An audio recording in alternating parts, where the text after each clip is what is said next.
पूरे भारत में कहीं भी कभी भी सबसे कम किराए पर बुक करें वन वे टैक्सी rahultravels.com पर।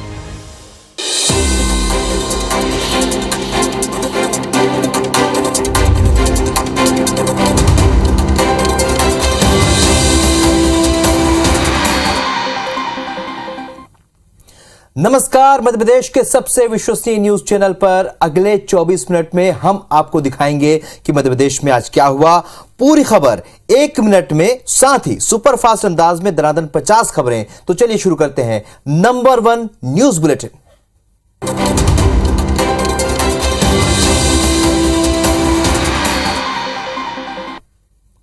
इंसान को जीते जी तो छोड़िए, अगर मरने के बाद भी सम्मानजनक विदाई न मिले तो सोचिए परिवार पर क्या गुजरती है। सीहोर और बड़वानी से 2 तस्वीरें आई हैं जिन्हें देखकर सिस्टम पर कोफ्त होगी।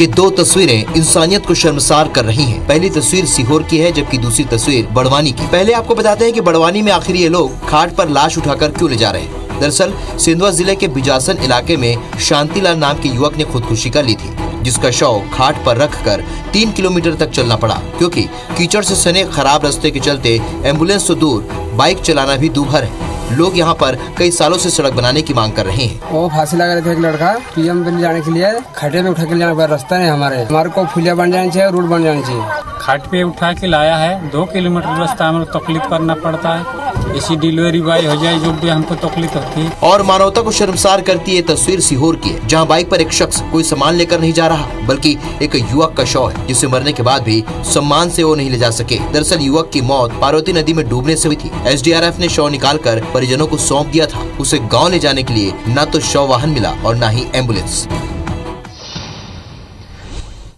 बात सागर जिले की करते, जहां एक के बाद एक हत्या की 4 वारदातों को अंजाम देने वाले सीरियल किलर को पुलिस ने आखिरकार गिरफ्तार कर लिया। आरोपी मानसिक रूप से विक्षिप्त है और जिसे सीसीटीवी फुटेज और मोबाइल लोकेशन के आधार पर भोपाल के कोहे फिजा इलाके में पकड़ लिया गया।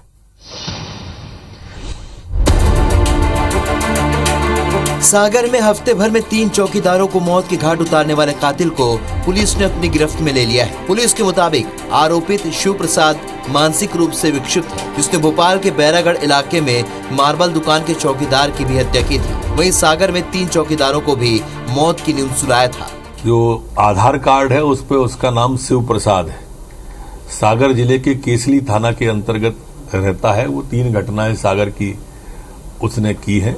गिरफ्तारी के बाद आरोपी शिव प्रसाद को सागर पुलिस अपने साथ लेकर गई। पुलिस से जानने की कोशिश कर रही है कि आरोपी ने इन कत्लों के अलावा ऐसी किसी और भी वारदात को अंजाम तो नहीं दिया। अभी और डिटेल निकाल रहे हैं, पूछताछ उसके जारी है और इसको पकड़ लिया है। इसके लिए पुलिस को बधाई। अंधे कत्लों की गुत्थी उन्होंने सुलझाई।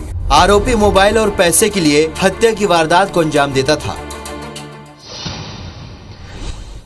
एनसीआरबी की रिपोर्ट में मध्य प्रदेश के रेप के मामलों में अव्वल आने के बाद सरकार सख्त हो गई है। अब मध्य प्रदेश में आजीवन कारावास, 14 साल की सजा नहीं बल्कि दोषी को अंतिम सांस तक जेल में ही रहना होगा।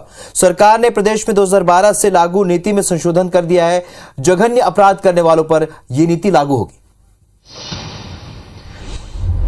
नेशनल क्राइम रिकॉर्ड ब्यूरो के आंकड़ों ने एक बार फिर मध्य प्रदेश के माथे पर कलंक का टीका लगा दिया है। सरकार सख्त हो गई। सरकार ने फैसला किया कि रेप समेत गंभीर अपराधों में आजीवन कारावास की सजा पाए दोषियों को आखिरी सांस तक जेल में ही रहना होगा। इनमें आतंकी, बच्चियों से ज्यादती करने वाले, गैंगरेप, जहरीली शराब बनाने वाले, विदेशी मुद्रा से जुड़े अपराधी, 2 से ज्यादा मामलों में हत्या के दोषी शामिल हैं। इतना ही नहीं, इनमें सरकारी कर्मचारियों की ड्यूटी के दौरान हत्या का अपराध करने वाले दोषी भी शामिल होंगे। हालांकि कांग्रेस इस कवायद पर सवाल उठा रही है। और रैप करने वाले तक उनके प्राण नहीं निकल जाते, वो नहीं छोड़े जाएंगे। गुजरात सरकार के निर्णय को शिवराज सरकार ने भी मान लिया गलत था, इसलिए इस तरह का प्रावधान मध्य प्रदेश में किया गया। कानून के जानकार सरकार के इस कदम का स्वागत कर रहे हैं। ज्यादा हत्याएं की उसमें जो पूरा नेचुरल सजा है उसके तहत इट्स अ गुड मूव। गुरुवार को मुख्यमंत्री ने प्रस्तावित नीति को लेकर अफसरों से चर्चा भी की है। अब ये नीति कितनी कारगर साबित होती है ये तो आने वाला वक्त ही बताएगा। देवास में एक हनी गर्ल पकड़ी गई है।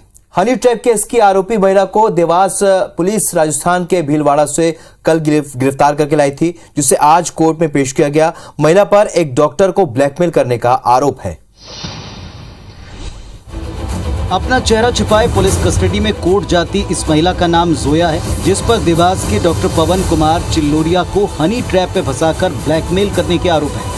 19 अगस्त को निजी नर्सिंग होम संचालक डॉक्टर पवन कुमार चिल्लोरिया ने थाना सिटी कोतवाली में एक्सटॉर्शन का मामला दर्ज कराया। इस मामले में पुलिस ने धारा 384 और 120B के तहत केस दर्ज कर प्रकरण को जांच में लिया।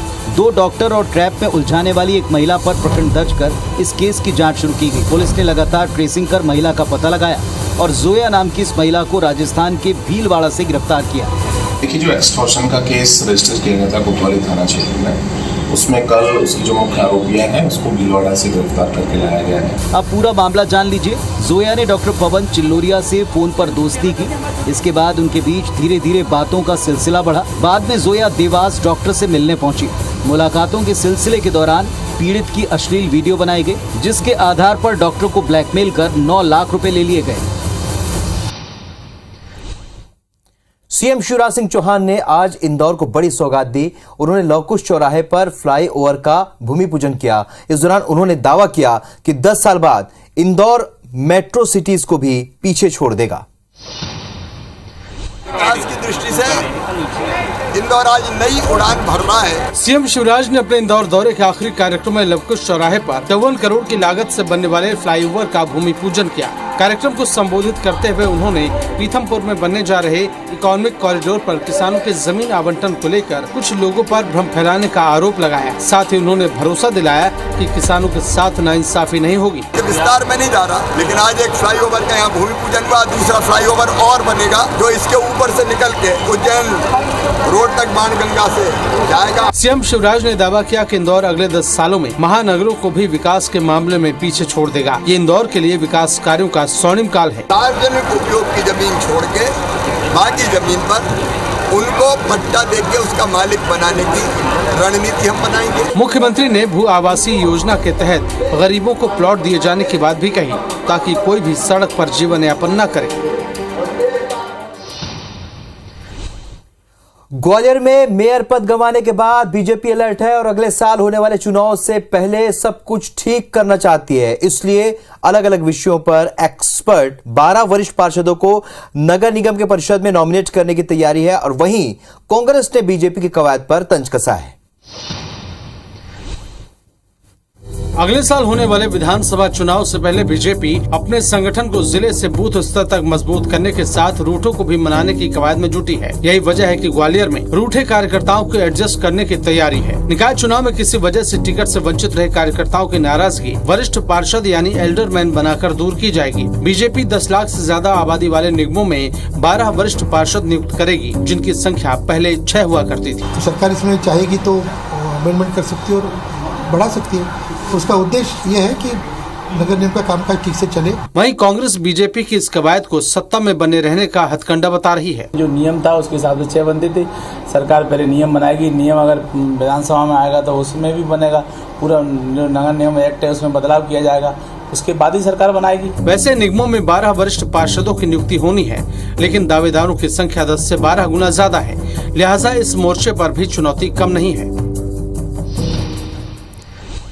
बीजेपी ने विधानसभा चुनाव की तैयारी में टेक्नोलॉजी का इस्तेमाल तेज कर दिया है। सरल ऐप के जरिए डेटा इकट्ठा किया जा रहा है। बूथ स्तर पर मंदिर, मस्जिद, गुरुद्वारा, चर्च से जुड़ी हर बारीक सूचना डेटा बैंक में स्टोर की जा रही है। यह जिम्मेदारी सांसदों और विधायकों को दी गई है। अगले विधानसभा और लोकसभा चुनाव के मास्टर प्लान को लेकर बीजेपी एक्शन मोड में। फोकस कमजोर और लगातार हारे हुए बूथ पर है। ऐसे बूथ के तहत कितने धार्मिक स्थल, जातियां और सामाजिक नेताओं का राजनीतिक प्रभाव है, अब ये जानकारी जुटाई जा रही है। बीजेपी इस प्रयोग को सफल मान रही है, क्योंकि यूपी चुनाव में ये एक प्रयोग कामयाब हो चुका है, जबकि कांग्रेस इसे बीजेपी का विभाजनकारी एजेंडा बता रही है। इस साल लगता है कि भारतीय जनता पार्टी जो आगामी चुनाव विकास के मुद्दे पर जो फेल हो चुकी, विकास को छोड़ के इस तरह के मुद्दों पर लड़ना चाहती है, ताकि मंदिर मस्जिद की जानकारी जुटाई जा सके, उसके नाम पे समाज को बांटा जा सके। इधर बीजेपी को इसमें विवाद वाली कोई बात नजर नहीं आती। वो कार्यकर्ताओं से रिलेटेड है। वहाँ हमारी पोलिंग की जानकारी में सिर्फ आप इसको मंदिर मस्जिद न करें, वहाँ जानकारी ए से लेके जेड तक की आ रही है। सरल ऐप OTP प्रोटेक्टेड है। केवल अधिकृत व्यक्ति ही इस ऐप को ओपन कर सकता है। इसके लिए हर सांसद की तरफ से 20 और विधायक के 10 लोगों को अधिकृत किया गया है। मध्य प्रदेश के मूंग उत्पादक किसानों के लिए एक अच्छी खबर है। राज्य सरकार ने केंद्र से मूंग खरीदी की लिमिट प्रति किसान 25 क्विंटल से बढ़ाकर अब 40 क्विंटल करने का आग्रह किया है। इसे लेकर केंद्रीय कृषि मंत्रालय जल्द ही निर्देश जारी करने वाला है। एमपी में इन दिनों एमएसपी पर ग्रीष्मकालीन मूंग की खरीदी चल रही है। मौजूदा खरीदी की लिमिट प्रति किसान 25 क्विंटल है, लेकिन जल्द ही केंद्र सरकार लिमिट बढ़ाकर प्रति किसान 40 क्विंटल कर सकती है। इस बारे में प्रदेश के कृषि मंत्री कमल पटेल ने दिल्ली में केंद्रीय कृषि मंत्री नरेंद्र सिंह तोमर और कृषि सचिव मनोज आहूजा से मुलाकात कर मूंग खरीदी की लिमिट बढ़ाने की मांग की है। ये सरकार किसानों की है, तुम्हारी है, तुम्हारे लिए कर रहे हैं। वहीं कांग्रेस सवाल उठा रही है कि किसान जब व्यापारियों को मूंग बेच चुका है तब खरीदी की लिमिट बढ़ाने का क्या औचित्य है। सरकार पहले तो देर से जागी, अब जब आधी से अधिक खरीदी हो चुकी है तो अब सरकार कह रही कि इसकी कोटा बढ़ाया जाएगा। अभी भी बढ़ा नहीं है। अभी तो कृषि मंत्री मिले दिल्ली में और इस तरह का उन्होंने आश्वासन दिया है। उनके लिए एक बार फिर मूंग घाटे का सौदा साबित हुई है। इस बार 12 लाख हेक्टेयर में किसानों ने मूंग की खेती की थी। ऐसे में 15 लाख टन का उत्पादन का अनुमान था, लेकिन केंद्र ने सिर्फ 2,40,000 टन मूंग खरीदी का लक्ष्य तय किया। फिलहाल खरीद लिमिट बढ़ने से किसानों को फायदा होगा।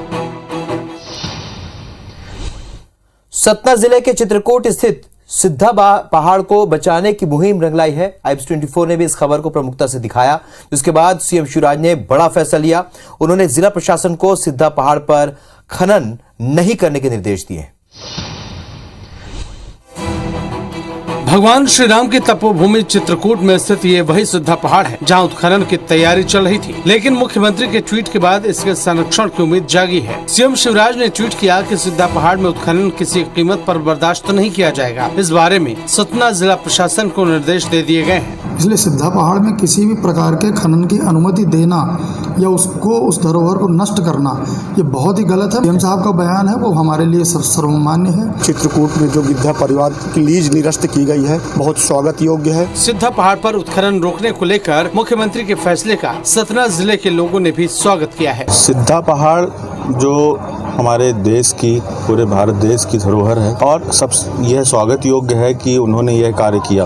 आज जो भाजपा है और जो भाजपा की मध्य प्रदेश में सरकार है उसके पीछे राम है। सिद्धा पहाड़ में उत्खनन को लेकर IBC24 ने प्रमुखता से खबर दिखाई थी, जिसके बाद सरकार ने ये फैसला किया।